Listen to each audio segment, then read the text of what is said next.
The World Bank has urged developing countries to focus more on population control in their efforts to improve the lives of their people. An executive director of the World Bank, Mr. Javed Talat, has also suggested expanding support for agriculture and called on local banks to remain committed to the sector. The World Bank director was part of a delegation which called on the Vice President, Mr. John Mahama, at the castle. Napoleon Atukito reports.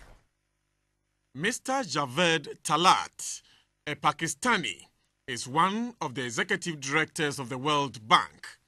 He is in charge of the bank's assistance programs in Ghana, Algeria, Afghanistan, Iran, Pakistan, Morocco and Tunisia.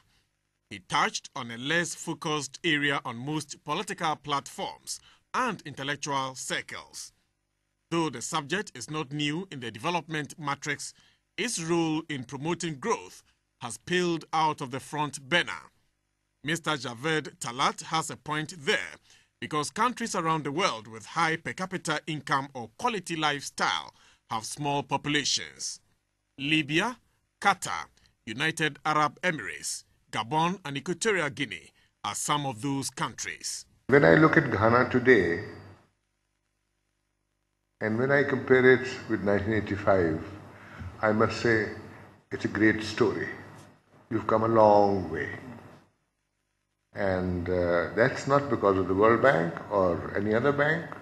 It's because of you people. In the 60s and 70s and early 50s also, when population planning was the key word as one of the basic elements in the growth strategy. The World Bank used to support the population growth programs and projects. Everybody seems to have forgotten that. The Vice President, Mr. John Dramani Mahama, said provisional figures of last year's population census suggest a slackening in population growth. Population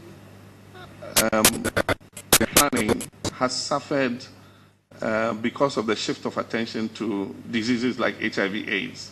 More attention has been, placed in that sector. And in that regard, population planning has suffered. Ghana is one of the first countries that started population planning, in Africa.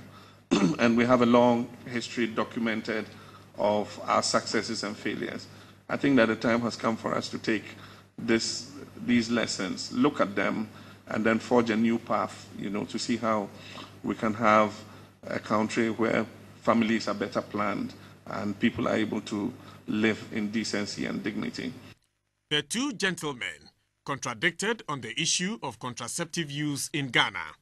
Whilst the World Bank director pointed to a low rate of contraceptive use in the country, the Vice President said supply actually ran out, perhaps due to high demand.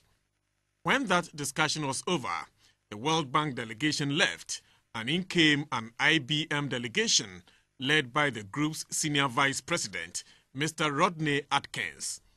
IBM, which is a global giant in information systems and technology, want to be involved in the country's processes. We can work with government, we can work with the universities, we can work within the private sector to help deliver the types of capabilities for the local marketplace as well as on global markets. Security, revenue mobilization and vehicle registration are among the areas suggested by the Vice President as requiring an upgrade in ICT. These are exciting times for all of us in Ghana, and the future is looking bright. Prospects look very good. We're seeing strong growth economically, and government is putting in place the kind of framework and environment that would allow the private sector to be able to develop its full potential and help to play the part it should be playing in driving the economy forward. Napoleon Atukito, The Castle, Osu.